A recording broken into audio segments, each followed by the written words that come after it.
আসসালামু আলাইকুম। সংবাদে আপনাদের সবাইকে স্বাগতম জানাচ্ছি আমি নুসরাত। শুরুতেই সংবাদ শিরোনাম। বাংলাদেশ জাতীয়তাবাদী দল বিএনপির ভারপ্রাপ্ত চেয়ারম্যান তারেক রহমান বলেছেন, বিদেশে গিয়ে অনেকে মনে মনে ভাবেন, ইস, বাংলাদেশটা যদি এমন হতো। এই স্বপ্নকে বাস্তবে রূপ দিতে হলে কোনো একক রাজনৈতিক দল বা সরকারের পক্ষে সম্ভব নয়, বরং দেশের সব মানুষকে একসাথে কাজ করতে হবে। ৭১ চেতনা বিক্রি করে দেশটাকে বিভক্ত করা হয়েছে বলে মন্তব্য করেছেন বিএনপির স্থায়ী কমিটির সদস্য সালাহুদ্দিন আহমেদ। শনিবার ৯ আগস্ট দুপুরে রাজধানীর সিরডাপ মিলনায়নে ক্ষুদ্র নৃগোষ্ঠী ও জাতীয় নিরাপত্তা ভাবনা বিষয়ক আলোচনা সভায় তিনি এ মন্তব্য করেন। জাতীয় পার্টির কো-চেয়ারম্যান এবিএম রুহুল আমিন বলেছেন যে, আমরা লক্ষ্য করেছি যে পার্টি থেমে যাচ্ছে, পার্টি টুকরো টুকরো হচ্ছে, কারণ যারা মূল দায়িত্বে ছিলেন তারা দায়িত্ব পালনে ব্যর্থ হয়েছেন। ফ্যাসিস্টের শেষ পরিণতি মৃত্যু না হয়ে পলায়ন, শেখ হাসিনার ক্ষেত্রে তাই ঘটেছে বলে মন্তব্য করেছেন আমার দেশ সম্পাদক মাহমুদুর রহমান। এতক্ষণ শুনছিলেন সংবাদ শিরোনাম, এখন বিস্তারিত। বাংলাদেশ জাতীয়তাবাদী দলের বিএনপির ভারপ্রাপ্ত চেয়ারম্যান তারেক রহমান বলেছেন, বিদেশে গিয়ে অনেকে মনে মনে ভাবেন, ইস, বাংলাদেশটা যদি এমন হতো। এই শব্দকে বাস্তবে রূপ দিতে হলে কোনো একক রাজনৈতিক দল বা সরকারের পক্ষে সম্ভব নয়, বরং দেশের সব মানুষকে একসঙ্গে কাজ করতে হবে।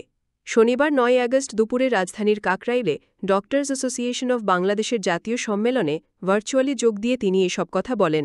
বিএনপির ভারপ্রাপ্ত চেয়ারম্যান বলেন, আমি গ্যারান্টি দিয়ে একটি কথা বলতে পারি, যে দেশগুলোকে ভালো হিসেবে তুলনা করি বা ভালো হিসেবে বলি, উন্নত দেশ হিসেবে বলি, আমাদের আশেপাশেও কয়েকটি ভালো ভালো দেশ আছে।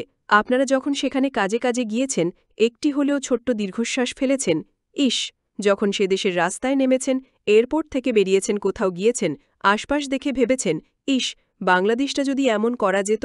এই চিন্তাটা আপনাদের প্রত্যেকের মাথায় এসেছে, তবে শুধু একটি রাজনৈতিক দল বা সরকারের পক্ষে সেটি সম্ভব নয়। তারেক রহমানই দেশের ভবিষ্যৎ প্রধানমন্ত্রী।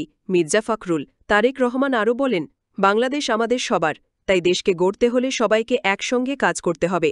প্রত্যেকেই যদি একটু করে অবদান রাখে, তবেই দেশ অনেক দূর এগিয়ে যাবে। বিএনপি ভারপ্রাপ্ত চেয়ারম্যান বলেন, আমরা যে ৩১ দফা দিয়েছি তা শুধু একটি রাজনৈতিক দল কিংবা সরকারের পক্ষে বাস্তবায়ন করা সম্ভব নয়। যারা সরকারে থাকবেন তাদের সহযোগিতা করতে হবে এবং দিক নির্দেশনা দিতে হবে, তবে দেশের সার্বিক পরিস্থিতি রক্ষা করতে হলে সবাইকে একসঙ্গে কাজ করতে হবে। ৭১ চেতনা বিক্রি করে দেশটাকে বিভক্ত করা হয়েছে বলে মন্তব্য করেছেন বিএনপির স্থায়ী কমিটির সদস্য সালাহুদ্দিন আহমেদ।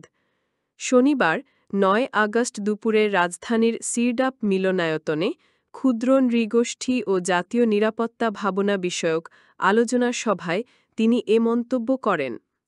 সালাহুদ্দিন আহমেদ বলেন, বাংলাদেশে মুক্তিযুদ্ধের চেতনা বলে বলে বাণিজ্য হয়েছে, বিভিন্ন রাজনৈতিক উদ্দেশ্যে মানুষকে বিভক্ত করা হয়েছে।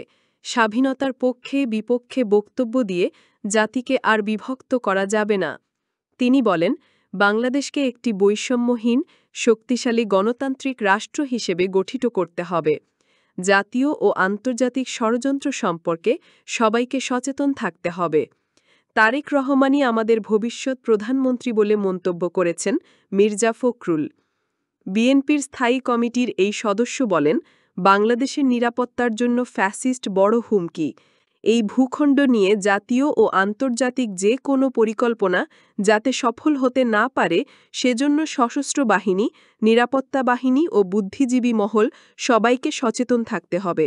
জাতীয় পার্টির কো-চেয়ারম্যান এবিএম রুহুল আমিন বলেছেন, আমরা লক্ষ্য করেছি যে পার্টি থেমে যাচ্ছে, পার্টি টুকরো টুকরো হচ্ছে, কারণ যারা মূল দায়িত্বে ছিলেন তারা দায়িত্ব পালনে ব্যর্থ হয়েছেন।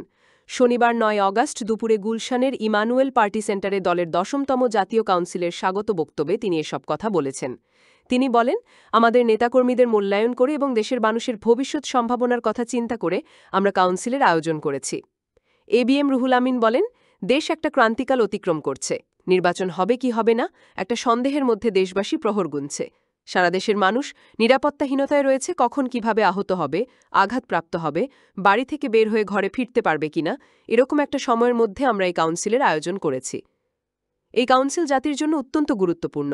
আমরা বিশ্বাস করি শান্তিপূর্ণ সহ অবস্থান থেকে আগামীতে একটি গ্রহণযোগ্য নির্বাচন করতে পারব। সেই নির্বাচনে জাতীয় পার্টি জনগণের কাছে যাবে, জনগণের সমর্থন নিয়ে ইনশাল্লাহ যে কোনো সময়ের চেয়ে আমরা ভালো করব। এই অঙ্গীকার নেই আমাদের এই কাউন্সিল।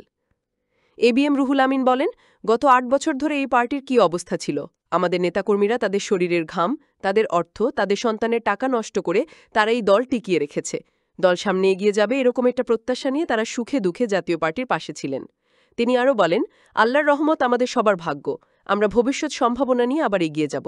এই কাউন্সিল আমাদের অঙ্গীকার হবে, প্রত্যেকে নিজস্ব এলাকায় গিয়ে উপজেলা এবং ইউনিয়ন মহানগর পর্যায়ে দলকে আমরা সংগঠিত করব এবং ঐক্যবদ্ধভাবে কাজ করব। আমরা প্রতিহিংসার রাজনীতিতে বিশ্বাস করি না। আমরা বিশ্বাস করি মানব সেবায়, মানব কল্যাণে, মানুষের ভাগ্য পরিবর্তনের জন্য জাতীয় পার্টি। আর এটাই হোক এই কাউন্সিলের অঙ্গীকার। ফ্যাসিস্টের শেষ পরিণতি মৃত্যু না হয় পলায়ন। শেখ হাসিনার ক্ষেত্রে তাই ঘটেছে বলে মন্তব্য করেছেন আমার দেশ সম্পাদক মাহমুদুর রহমান। চলমান সংস্কারের বিষয়ে কথা বলতে গিয়ে তিনি বলেন, সংস্কার নিয়ে আমরা যতটুকু জেনেছি তাতে একটি অর্থবহ সিদ্ধান্ত নেওয়া হয়েছে। এর মধ্যে ১০ বছরের বেশি সময় কেউ একজন প্রধানমন্ত্রী থাকতে পারবেন না। এটা খুবই অর্থবহ। বিগত সময়ে সংবিধানকে এমনভাবে সাজানো হয়েছিল যার মাধ্যমে শেখ হাসিনা ফ্যাসিস্ট হয়ে উঠতে পেরেছিল। কারণ একজন ব্যক্তি যখন আমৃত্যু ক্ষমতায় থাকার সুযোগ লাভ করে তখন সে ফ্যাসিস্ট হয়ে উঠতে বাধ্য। সে ফ্যাসিস্ট হবে এটাই নিয়তি, আর ফ্যাসিস্টেরও নিয়তি বা শেষ পরিণতি মৃত্যু না হয় পলায়ন। শেখ হাসিনার ক্ষেত্রেও তাই ঘটেছে। শনিবার জাতীয় প্রেস ক্লাবের সেন্টার ফর সিভিল রাইটস কর্তৃক অন্তর্বর্তী সরকারের বৈধতা ও আইনগত মর্যাদা শীর্ষক আলোচনা সভায় প্রধান অতিথির বক্তব্যে তিনি এই কথা বলেন। এতে সভাপতিত্ব করেন বিচারপতি AFM আব্দুর রহমান। মাহমুদুর রহমান বলেন, আইনজ্ঞদের মধ্যে আইনগত বিতর্ক থাকতেই পারে, কিন্তু অন্তর্বর্তী সরকারের বৈধতা নিয়ে প্রশ্ন তোলার সুযোগ নেই। কারণ এই সরকার তরুণদের রক্তের বিনিময়ে একটি বিপ্লবের মাধ্যমে ক্ষমতায় এসেছে। তিনি আরও বলেন, নির্বাচনের জন্য সরকারের পক্ষ থেকে যে সময়সীমা ঘোষণা করা হয়েছে এর বাইরে যাওয়ার কোনো সুযোগ নেই। কোনো কারণে নির্বাচন না হলে এই সরকারের বিদায় ভালো হবে না। দিল্লি থেকে নির্বাচন নিয়ে বিভিন্ন ধরনের ষড়যন্ত্র করা হচ্ছে, ফলে এই বিষয়ে সবাইকে সচেতন থাকতে হবে। আমার দেশ সম্পাদক বলেন, ভারতের আধিপত্যবাদের বিরুদ্ধে এই সরকারের অবস্থান খুবই পরিষ্কার, কারণ ড. ইউনুস মোদির চোখে চোখ রেখে সরাসরি হাসিনাকে ফেরত চেয়েছেন। মাহমুদুর রহমান বলেন, নির্বাচন নিয়ে দিল্লি থেকে ষড়যন্ত্র করা হচ্ছে। ফ্যাসিস্ট বিরোধী শক্তি যদি ঐক্যবদ্ধ থাকে তাহলে ভারত থেকে যতই ষড়যন্ত্র করা হোক না কেন তা ব্যর্থ হবে। তিনি বলেন, একটি অবাধ, নিরপেক্ষ ও সুষ্ঠু নির্বাচনের ব্যাপারে সরকারের পাশাপাশি রাজনৈতিক দলগুলোকেও আন্তরিক হতে হবে। তারা যদি নির্বাচনে পেশিশক্তি ও কালোবাকার প্রভাবমুক্ত করতে পারে তাহলেই একটি স্বচ্ছ নির্বাচন করতে সক্ষম হবে সরকার।